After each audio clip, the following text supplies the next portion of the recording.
Hello students, welcome back in physics class. Previous video में हम study किए थे हाइगेंस के प्रिंसिपल के बारे में, हाइगेंस के द्वितीयक तरंगिकाओं का सिद्धांत। ठीक है, उसमें हमने बात की थी कि किस तरह से द्वितीयक तरंगिकाएं निकलती हैं और तरंगाग्र किस प्रकार से आगे बढ़ते हैं। अब हाइगेंस के द्वितीयक तरंगिकाओं के सिद्धांत का उपयोग करके हाइगेंस के द्वितीयक तरंगिकाओं के सिद्धांत का उपयोग करके अब हम करेंगे प्रकाश के परावर्तन की व्याख्या। परावर्तन की क्या कि जब कोई प्रकाश किसी समतल या स्मूथ समतल या चिकने पृष्ठ पर गिरता है तो टकराकर वापस उसी माध्यम में और उसी चाल से चला जाता है जिस माध्यम से वह आता है। ठीक है, इस केस में आपतन कोण और परावर्तन कोण बराबर होते हैं। ये हम किरण प्रकाशिकी में निकाल चुके हैं। अब हमको ये तरंग प्रकाशिकी में निकालना है, अर्थात जब प्रकाश तरंगों के रूप में चल रहा होगा क्या तब भी ये पॉसिबल है निकालना। तो आज हम वही देखेंगे, अर्थात जब प्रकाश तरंगों के रूप में किसी चिकने या स्मूथ पृष्ठ पर गिरेगा तो गिरने के बाद में उसका परावर्तन होगा और परावर्तन होने के बाद में उसका आपतन कोण और परावर्तन कोण बराबर आ रहे हैं तो प्रकाश के परावर्तन की व्याख्या हो जाएगी। ठीक है, यहाँ पे हमने एक परावर्तक पृष्ठ Z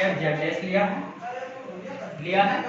ठीक है, कोई दूर से प्रकाश स्रोत से जो है प्रकाश की तरंगें आ रही हैं और जब दूर स्थित प्रकाश स्रोत होता है तो वहां से चलने वाली जो प्रकाश की तरंगें हैं वो समतल तरंगाग्र प्रदर्शित करती है। ठीक है, तो हमने एक समतल तरंगाग्र इस तरह से आता हुआ मान लिया जो दूर से आ रहा है और वो कहां तक आ गया, यहाँ तक आ गया। ठीक है, AB के रूप में इस प्रकार से आ रहा है, AB के रूप में।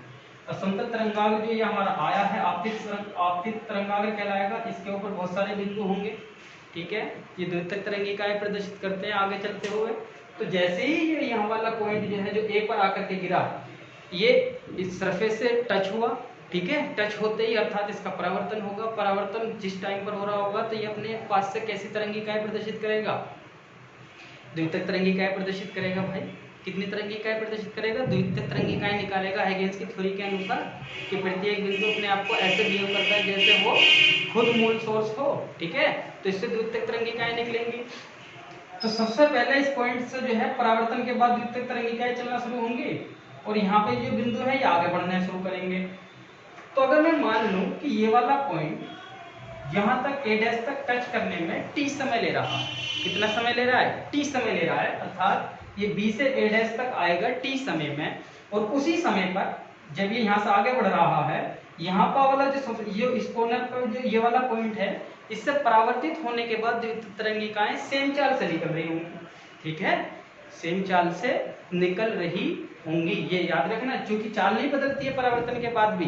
तो परावर्तन के बाद में T समय के बाद में जो यहाँ से द्वितीयक तरंगिकाएं होंगी वो कहाँ पर पहुंच जाएंगे, B' पर पहुंच चुकी होंगी। ठीक है, कहाँ पर पहुंच चुकी होंगी, B' पर। तो T समय के बाद में ये पार्टिकल यहाँ से यहाँ आता है और ये वाला पार्टिकल जो है वो परावर्तित होने के बाद कहाँ पहुंच जाता है, B' पर पहुंच जाता है। अर्थात फिर उसके बाद में सबसे पहले इसका परावर्तन, फिर इसका, फिर इसका, फिर इसका, फिर इसका, फिर इसका, और इसका परावर्तन होते होते जो है ये यहाँ पर आया और ये वाले जो कण है यहाँ पर ये टकराने के बाद में द्वितीय तरंगिकाओं के रूप में यहाँ पर ये परावर्तित होकर के इस प्रकार से आ गए। ठीक है, जो सबसे पहले टकराएगा वो सबसे दूर जाएगा, जो उसके बाद टकराएगा वो कम, वो कम, वो कम, और इस तरह से चलते चले जाएंगे। ठीक है, समझे। अगर मैं कहूँ कि यहाँ से टकराने के 5 सेकंड बाद ये पार्टिकल यहाँ पर पहुंचता है। ठीक है, तो ये टकरा कर द्वितीय तरंगिका निकाले, 1 सेकंड के बाद ये आया होगा, 2 सेकंड के बाद ये आया, 3 के बाद ये, 4 के बाद ये, 5 सेकंड के बाद ये यहाँ पर आया। तो इससे पहले वाले तो सभी द्वितीय तरंगिकाएं निकाल चुके होंगे। ठीक है, जब वो सभी द्वितीय तरंगिकाएं निकाल चुके होंगे तो हमें आपतित तरंगाग्र ये AB के स्थान पर T टाइम के बाद में एक कौन सा तरंगाग्र दिखाई देगा, परावर्तित तरंगाग्र। अर्थात ये ऐसा तिरछा करके गिरा है तो ये ऐसा तरंगाग्र मिलेगा मेरे को परावर्तित। यहाँ पर देख सकते हैं ऐसा मिला है तो मेरे को कैसा मिलेगा, ऐसा मिलेगा। ठीक है, ऐसा। ओके, ये केस हुआ है। तो द्वितीयक तरंगिकाओं के साथ में पॉइंट पे यहाँ पे पहुंच चुका होगा कोई कण। ठीक, अब इस केस में चूंकि सेम समय लिया है हमने T समय में ये वाला पार्टिकल B से A' तक जाता है और ये वाला पार्टिकल A से B' तक जाता है।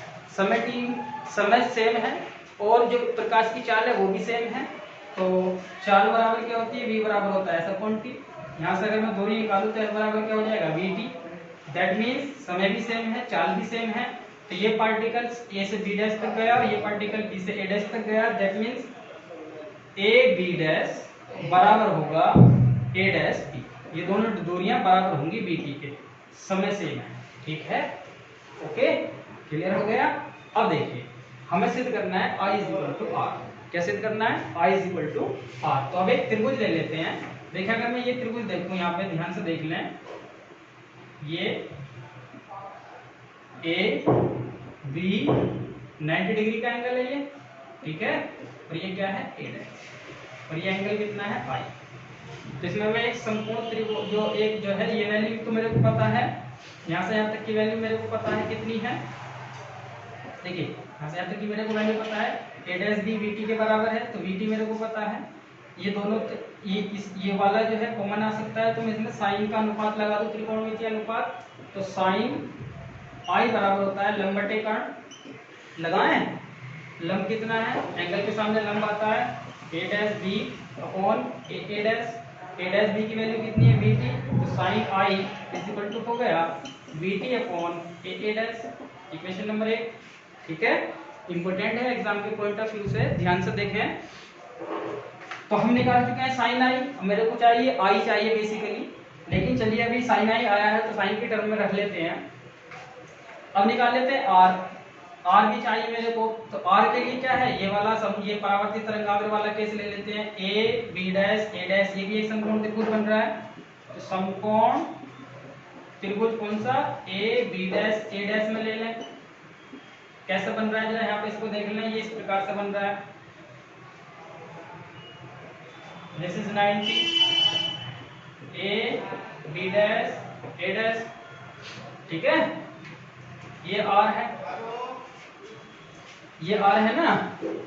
अब जरा देखें इसके लिए भी साइन लगा दें, तो साइन आर बराबर हो जाएगा लंब बटे कर्ण। लंब क्या है, इसके सामने वाली भुजा एंगल के, ए बी डैश, कर्ण क्या है ए डैश। इक्वेशन नंबर 2, ठीक है। अब ए बी डैश की वैल्यू रख लेते हैं, चलिए ये क्या आ जाएगा, ए बी डैश की वैल्यू कितनी है VT upon A dash. Equation number 2, ठीक। अब इक्वेशन 1 को 2 से डिवाइड करें, इक्वेशन 1 को किससे डिवाइड करें, 2 से डिवाइड करें। देखिए राइट साइड वाली वैल्यू जो है वो सेम है, चाहे डिवाइड कर लें या इक्वेशन 1 और 2 को कंपैरिजन कर लें। तो जैसे हम इनको कंपैरिजन करेंगे,